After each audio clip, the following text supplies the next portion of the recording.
Newsfirst Newsline with Faraz Shaukat Ali. Hello there, a very good morning to all our viewers out there and welcome to yet another edition of Newsline coming to you live and direct from the Newsfirst studios in Colombo. Of course, your usual host Faraz Shaukat Ali is out for the day. I'm Charlene Benedict and I will be sitting in for him. Although I said it's yet another edition of Newsline, today, of course, is a special edition of Newsline as we are taking a break from the usual political discussion that we have here on our morning show and moving on to a little bit of a different arena.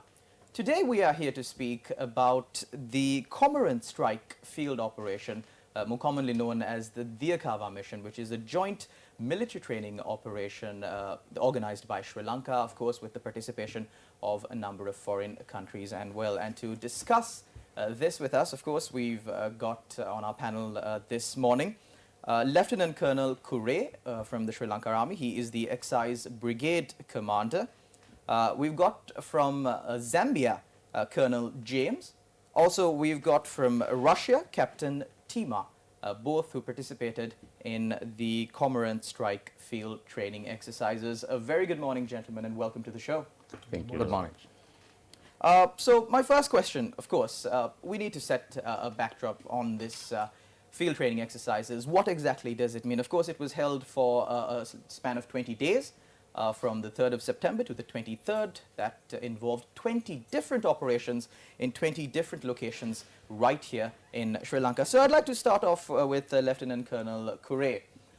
Sir, you were part of organizing this field training operation. What really was the backdrop to this? And just give us an overview of the operations. How was it conducted and how did it all pan out? Yes, Cormorant Strike field training, a multinational exercise we are conducting in 10th time. Okay. And it was started soon after the humanitarian operations in 2010. And these exercises we are conducting for the special forces of Sri Lanka. It includes commando troops and special forces troops, and from Navy the Special Boat Squadron and the Air Force regimental special forces, and along with the our friendly foreign countries special forces officers and the men. And actually this the aim of this exercise start in 2010 because after the war we had a lot of experience on ground, and we want to share those information and techniques and the our skills with the friendly foreign countries. And that is the one of objective of this exercise. And the second one is because after the war we haven't get much opportunities on ground. We wanted to have some experience for our soldiers to real ground experience. That is why we conducting special force missions with the support of naval and air assets. And the third objective is we wanted to have the exercise, the leaderships of different levels, because officers they have to exercise their command, and the men also have their different levels of command to exercise in, because special forces usually do small group operations. There you can't find one person to get the orders from his superior. He has to do his job in your own. So there's a chain of command that the orders come through. Yeah, correct. And the fourth one, because these operations there are a lot of administrative backing need, and we want to exercise those logistic and administrations also be coordinated and exercised. And those are the main objectives of this Cormorant Strike exercise. And this year there are 300 officers and 3,000 men are participating for this Cormorant Strike exercise.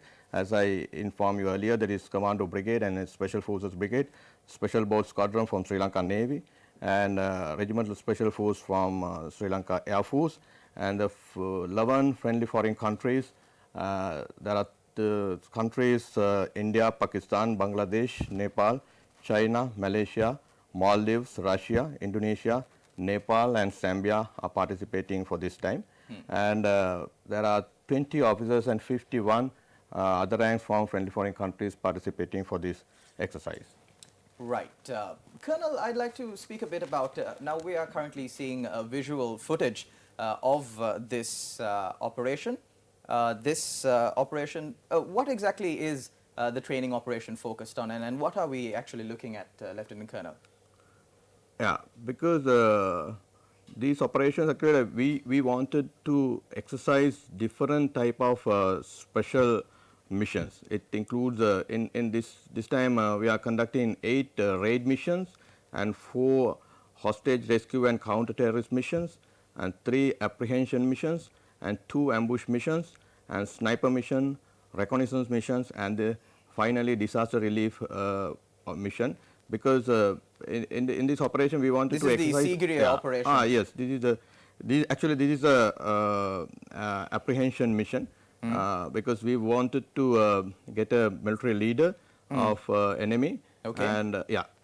So we see rounds being fired here, Lieutenant Colonel. Are these live rounds?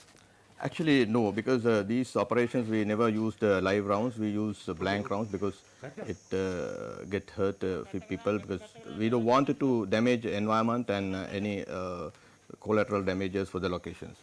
Of course, Lieutenant Colonel, when it comes to organizing this sort of operations, especially we saw these operations being conducted at the BMICH, for example, what were the administrative issues that you had to face when coordinating with such a large number of institutions?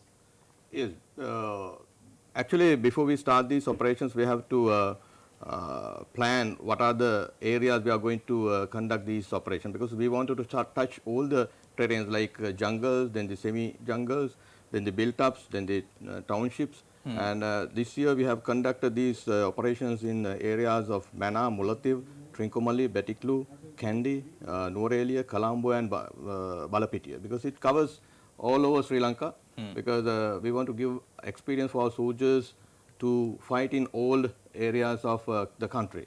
And actually, when we are planning these operations, we need some arrangements and the coordination with the other organizations like government organizations. Actually, I found there's very good support from all the parties and wildlife and the authorities of the divisional secretariats, yes, local correct. government bodies. Yeah. And even for the BMICH, the management gave us a fuller support, and because they all know that what we are doing is for the national security. Right. I'd like to move on to our international guests, the guests who are here from overseas. First, I'd like to speak with Captain Tima from Russia. Captain, this obviously is not one of the first military exercises that you've been a part of. Comparing your international military exercises that you have taken part of and the Sri Lankan Cormorant Strike Field Training Operation, what are the distinctions that you can bring? What was special here in Sri Lanka? First of all, thank you for inviting us to your country. And this is first time we participate in combat exercises in your country. So this is the first time you are participating in Sri Lanka? Yes, it's first time. And was it a good experience? Yeah, we are happy because Sri Lanka is an amazing country, beautiful and interesting for us, really. We gained good experience with your army in combat riders operation and jungle operation. It was unusual for us because really a lot of differences in climate, in terrain, and it was nice, it was good. So when it comes to locations like Sigiriya, we saw, that's also a different terrain, a different ball game entirely from Russia. Yes, absolutely different location. First difference is temperature, really high temperature. You know, Russia more colder country. More cold country, yes. So how did your forces cope up with the temperature? Did they break under pressure? Were there instances as such? First week was difficult, really difficult. But now we are feeling good. Right. So if there's one thing that you would take back from Sri Lanka, from the operations here you took in Sri Lanka, what would be that one thing, the most special thing? Special thing, it's in Russia we say if you want a peace, you must be ready for war. And it's really necessary, I think, to exchange experience between our countries. Right. And I hope next year you will participate in our international exercises in Russia. So from Russia, Captain, how many troops did participate in this operation, In this operation, we had 8 people group. representing Russia? Yes. Right. I'd like to move on to Colonel James from Zambia. Colonel, if I'm to take the same approach as with Captain Team Up, you've also participated in many international joint training operations. What was the difference between the other countries and Sri Lanka? Thank you very much. Firstly, I would like to appreciate the Sri Lankan Army for having invited Zambia to come and participate in this very mammoth exercise. Secondly, as we have said, I've participated in approximately 5 multinational training exercises, and my expectation mostly was to do a comparison on how the Sri Lankan Special Operations Forces plan, organize, and conduct their special force operations. And I'm proud to mention that I've come to prove that the Sri Lankan Special Forces are a professional force who know how to do their tasks, and their procedures are more or less similar. Special operations, world over, wherever you go, they will still remain same special operations. Right. I've seen very minute differences. Otherwise, most of the drills, the techniques, and the other battle procedure techniques, they are more or less the same as we apply at home. So, Colonel James, was the Sri Lankan operations here up to international standards? Was it beneficial to your officers who participated in the operations? Firstly, I want to mention that apparently at the moment, it's only myself alone who has come to participate as an observer. Okay. But we've made a request, and we've been promised in future we'll be given more slots so that we can have maybe 16 to 20 personnel attending. Otherwise, the expectation, as I said, is okay. Almost everything that I've seen, there are just minute differences, which I've noted. And when I go back, it's just a matter of going to fuse them in our training program so that we can reach the same levels with the Sri Lankan Army.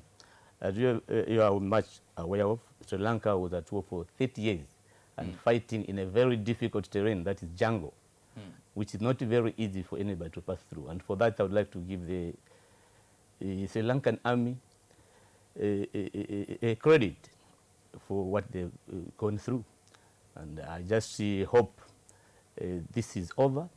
What remains should be the people of Sri Lanka to enjoy the much-deserved peace. So in Zambia, the military in Zambia is not as used to the forest terrain that you experienced here in Sri Lanka? In the past, we also had thickets, forests, serious forests.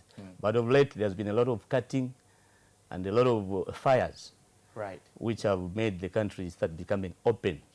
It's a very big disadvantage, and the government is trying by all means to put in efforts to ensure that they educate the populace to stop cutting and burning the bushes, so that we can also have very beautiful jungles like what I'm seeing in Sri Lanka. So this is the 10th time that the Sri Lanka Army has organized these exercises. Has Zambia partaken in these exercises before as well? This is the second time in a row. We were invited last year and this year, so we have attended twice. Right. So, Colonel James, I'd like to get your perspective on because the Sri Lankan Army battled a 30-year-long war with terrorists and is one of the only countries to have completely eradicated terrorism from their soil.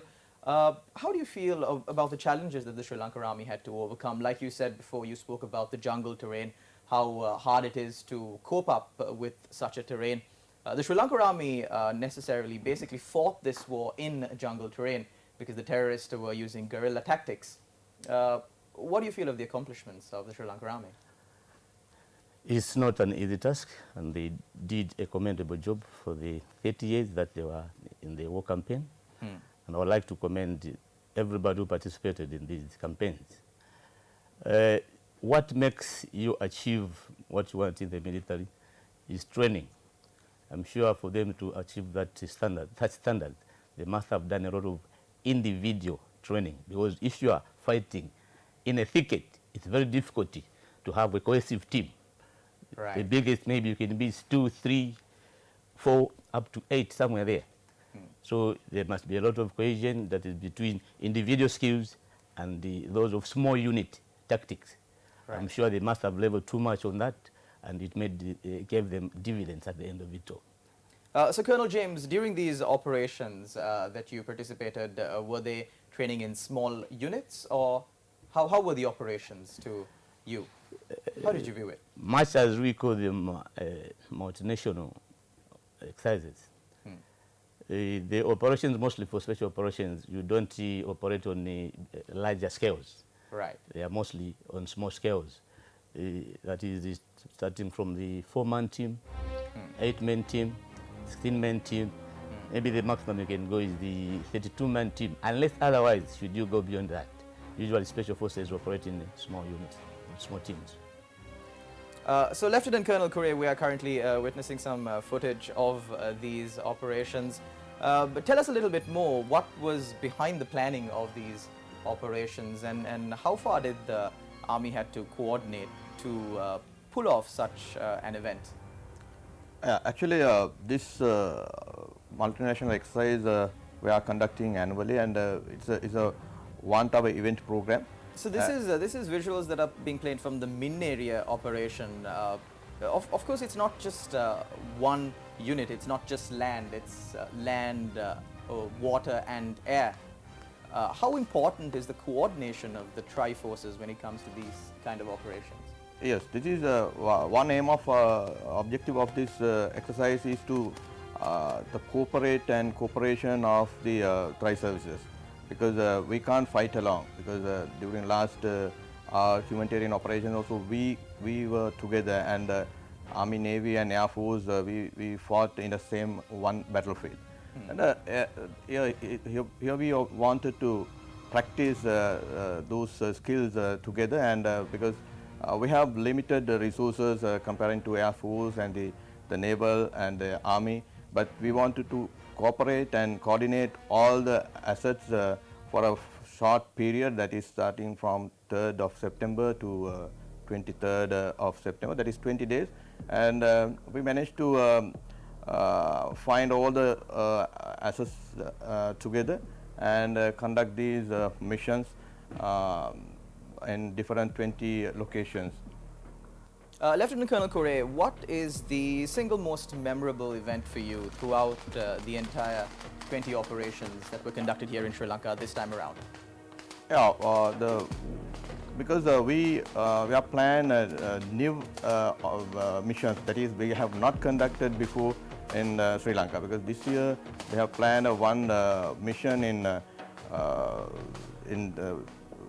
the Victoria Dam, because actually it is a new experience for us, our soldiers, because that's a hilly terrain. We have never operated in hilly terrains in our past operations, but it gives a new experience for our soldiers, and it's a high value target, and how we have to recapture if enemy taken that type of target.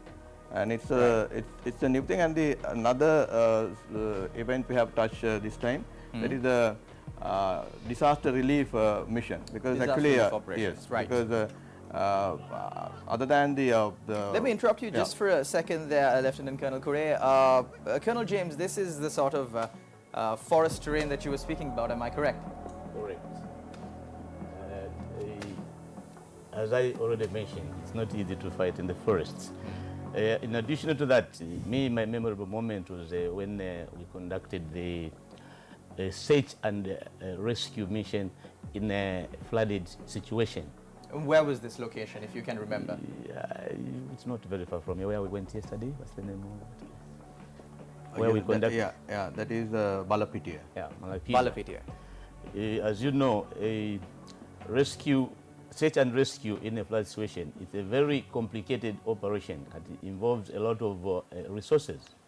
But the way the operation. So this is the operation that you were speaking about, the Balapiti operation. Yes, correct. Correct, correct. So in that operation, what is your most memorable moment? You know, in a flood situation, you have a lot of people, the place is crowded, a lot of people are drowning, everyone is calling for help, Right. and maybe you have a small force. So it becomes very difficult to know who to start with, what to dash. So it becomes very much complicated. So it requires the troop to be dedicated. There must be coordination between the different services that are taking part.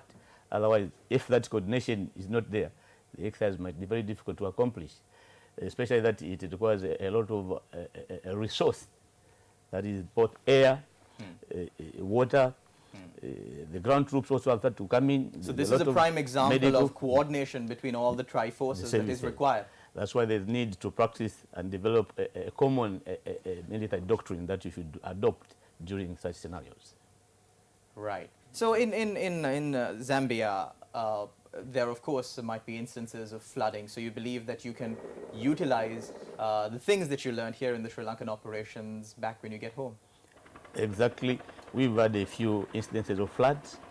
It has not been easy, but with the comparison that I've seen with the Sri Lankan army, I'm sure I've noted one or two things which when we go we have to put together, imagine our techniques, and we'll be able to improve on our...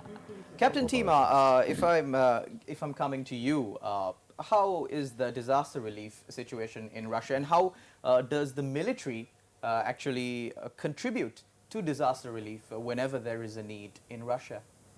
In Russia, we have a lot of, in all history of Russia, we have a lot of problems, and of course, army was all time.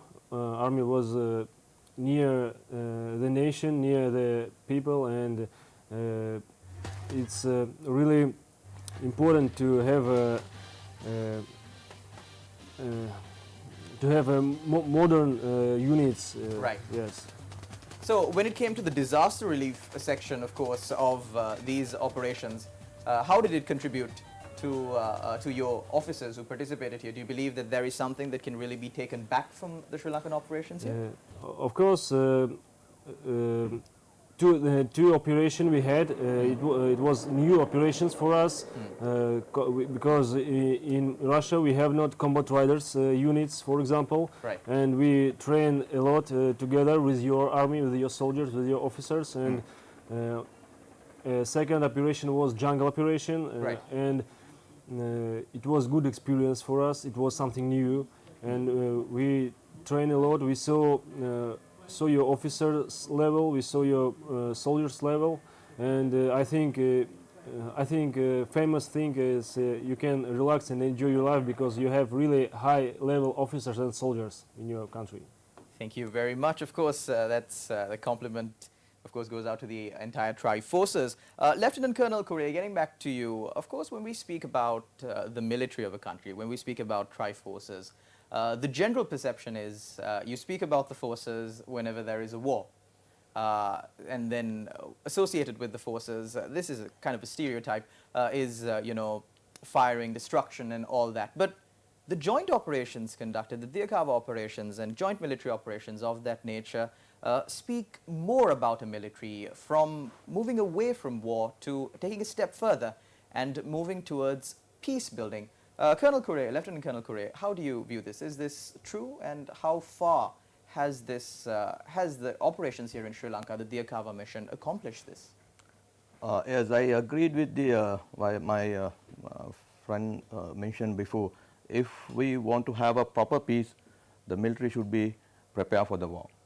You must never let down your guard. Yeah, because we have to be trained, and our soldiers should be in war footing anytime. If anything comes, we have to react, because that is why we conduct these exercises, and we want our soldiers to have the experience, and they have a platform to improve their skills, and then we can share our experience and the skills with different foreign countries, and we can get their experience, And these are very good exposure and experience for us, all three military forces, to improve our standard and ready for anything against our country.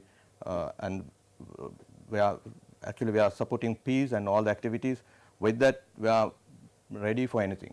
Captain Tima, do you also agree with this, that the militaries across the globe have taken it a step further from just being associated with war and destruction and contributed towards global peace and developing of peace, building bilateral ties between countries? And was that accomplished at the Diakava mission or the Cormorant Strike field training operations that were held here in Sri Lanka this year?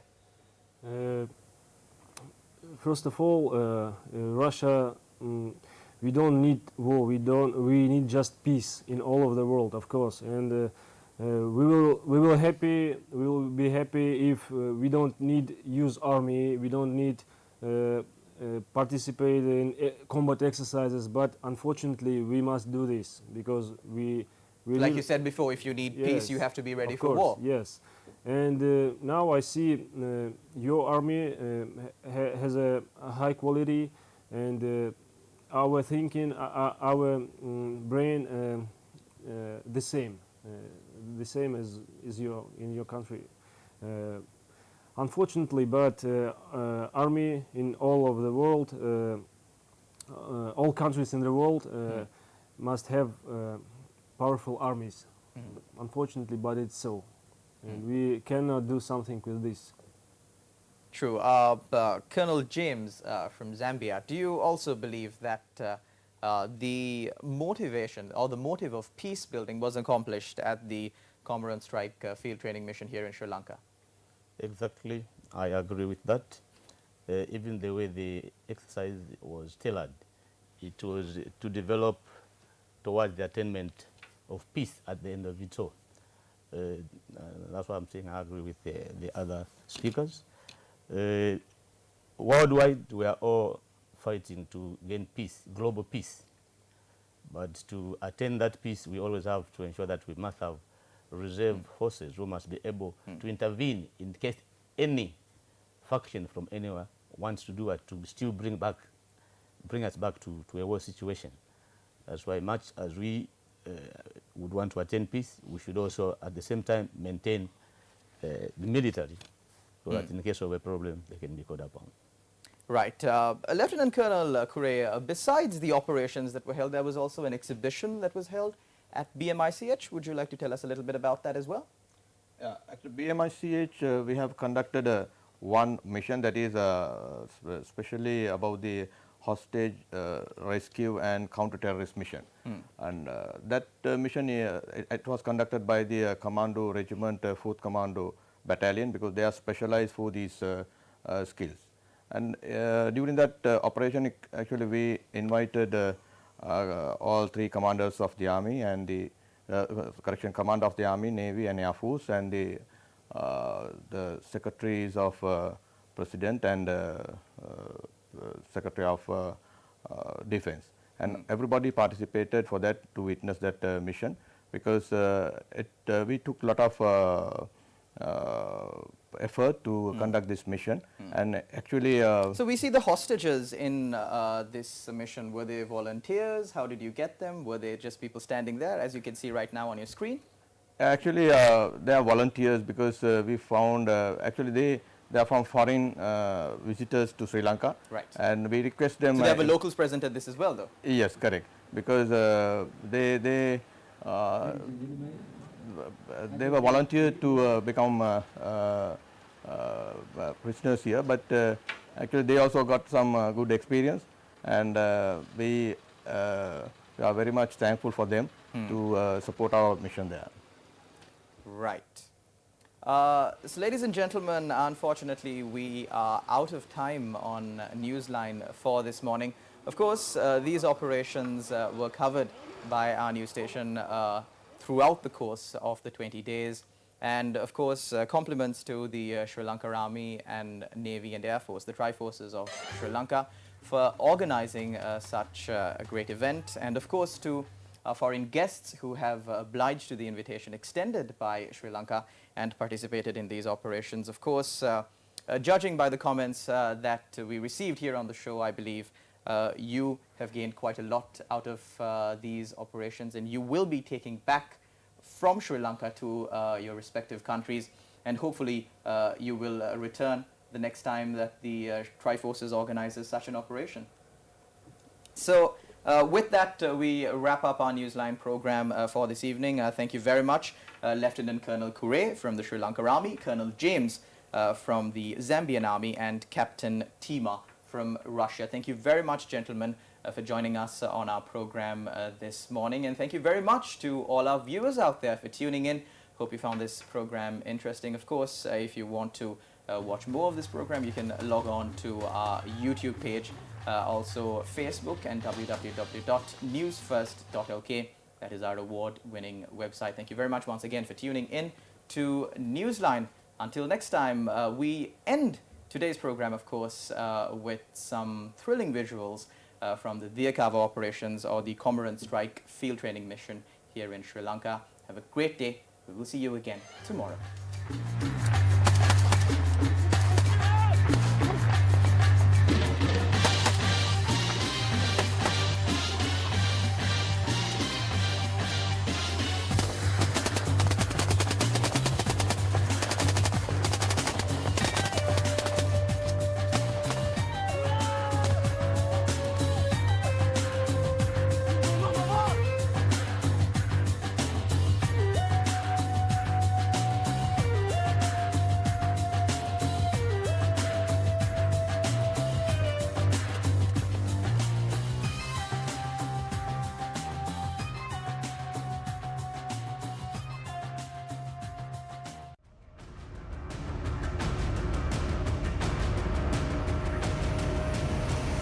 News First Newsline with Faraz Shaukat Ali.